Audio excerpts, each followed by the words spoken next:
Hi, my name is MachineRite, and this is Understanding Fortnite. I made a video a while ago on this Duels map, which was just more of a map demo, but there is actually a very specific way you can play this map for the best improvement possible. First, I just want to verbally explain how this map actually works. So in this map, you have two menus. You have your autoplay menu, and you have your custom play menu. Right out of the gate, you can just shoot start in any of these, and there is default settings that will be activated, and everything will work. And the default settings are indicated by these markers, which are already on. All the settings in this menu, and all the settings in this menu don't really have anything to do with each other, except for the one exception, which is the shields. So this map works a bit different than other aim duel maps. In this map, everything is time-based. So basically, you do an aim duel until the time limit is up, and the person who's done the most damage at the end of that time limit wins the round, rather than just whoever dies first. This way it gives a lot more information. Even if you're playing against someone with a lower skill than you, you'll have consistent damage numbers over a consistent amount of time. You can actually gauge your improvement a lot more. So first, in the autoplay section, basically what autoplay is it's going to cycle you through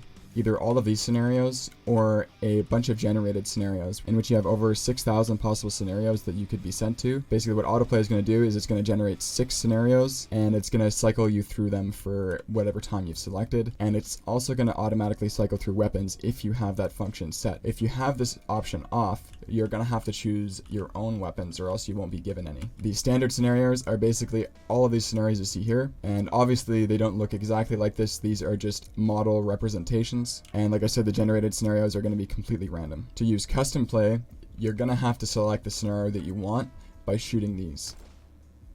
And this is a much easier way to select scenarios because you can see exactly what you're getting. Then the default time is 1 minute, but you can select whatever time you want for the custom play. You have a ceiling option, and basically what that does is it puts a ceiling over these scenarios. Normally all of these scenarios are open roof, but if you turn the ceiling on, they're going to be closed off to be basically 1 by 1 by 1. So that's kind of just the basics of how to play the map. So just note that there's 3 different starts. If you want to start the custom play, you shoot the start under custom play. If you want to start the generated scenarios, you shoot the start under generated scenarios. If you want to play the autoplay standard scenarios, then you have to shoot the start under standard scenarios. I'm not going to go into too much of how to play these scenarios. These are all very standard and they've been around for a long time. I mainly want to talk about the generated scenarios because that's what's really the unique part about this map. So for this example, I'm just going to turn auto cycle weapons off just so I can show all of the weapons right away, and I'm just going to go into the generated scenarios. So you'll notice that you have a glow around you and a kind of annoying noise. Unfortunately, this is something I had to add to reduce the amount of damage you do so that you're not always killing each other before the time limit is up.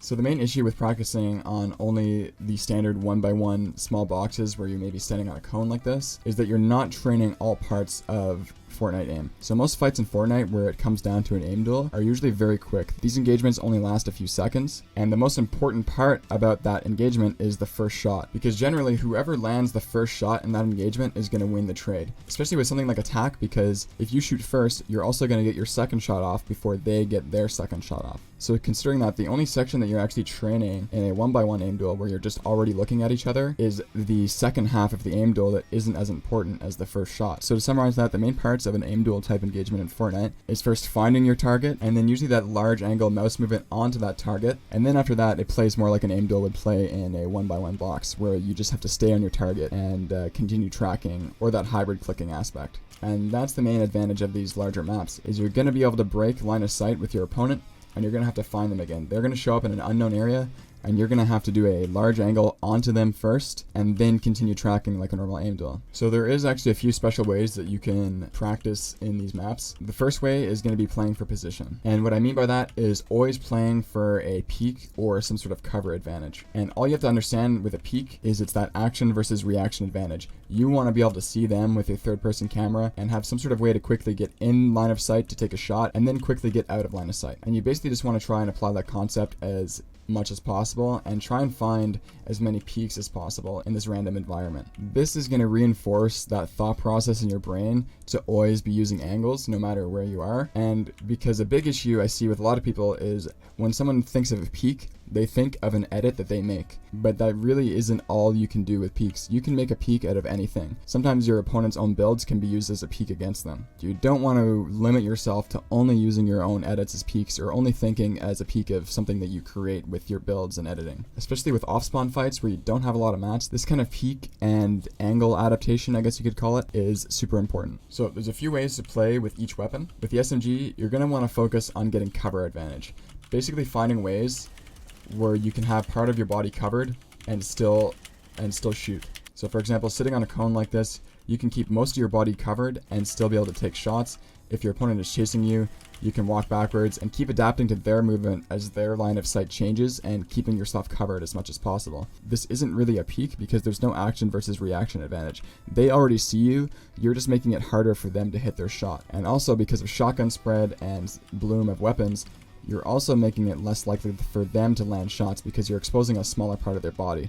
So with a shotgun, less pellets are going to hit your body, and with the spread of an SMG, more shots are going to be eaten by the wall. So with the tac shotgun, you're going to want to do almost the same thing. You basically want to do a hybrid of looking for a peek and having cover advantage to keep shooting after that. So for example, you can right peek into this and then stay here and keep shooting with a cover advantage after to basically trade. And this is something you can even do in normal fights because landing the first shot with a tac generally means that you can out-trade them and keep shooting and win that fight. And that's basically something I call a peaked engagement or a peaked 50-50. You engage with a peek or that action versus reaction advantage, and then you continue trading because you have that first shot advantage. With the lever shotgun, you're basically going to want to play the same way as attack. The fire rate's a bit slower, so you may want to actually do more peaks like this in between. With the charge shotgun, you're going to want to play a bit different. You're not going to play for any cover advantage at all. You want to do only peaks. You're going to have time in between to fully charge your gun, and you can do any peek that you want.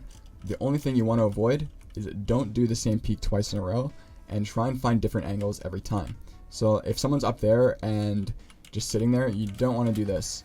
You don't want to just keep sitting here and doing the exact same thing. This map is all about being dynamic and looking for different angles. And using this method of practice on this map, you want to train your movement just as much as you're training your aim. In the auto weapon cycle, you're going to be given an SMG at the same time as a charge, and basically what you're going to want to do is any time where there's a situation where you've peeked but you're just in the open with your opponent, don't just sit in their face and charge another shot. What you're going to want to do is switch to the SMG and then move and back away to a new angle, switch to the charge it, and then if you're back into a 50-50 situation, switch back to the SMG, aim at them, and change positions as you're dealing damage. So the other way you can practice this map is by playing for dynamics. What I mean by this is instead of playing for angles, jump around the map and try and make your shots as difficult as possible for yourself. So if there's somebody standing on a cone here, the most difficult shot to land would probably be like jumping over their head or something, and just like things like that. Just make it very hard for yourself. This kind of practice also forces those large angle flicks like I mentioned before, and those really unexpected situations where someone just like jumps in your box. One thing I also want to mention is I made this map mainly for the Voltic community, and if you want to find people to aim duel with, this is also a good place to go if you go into the Fortnite section. And in the description, I'm going to leave a list of other discords that you can use to try and find someone to play aim duels with. So yeah, that's it for this video. Thanks guys.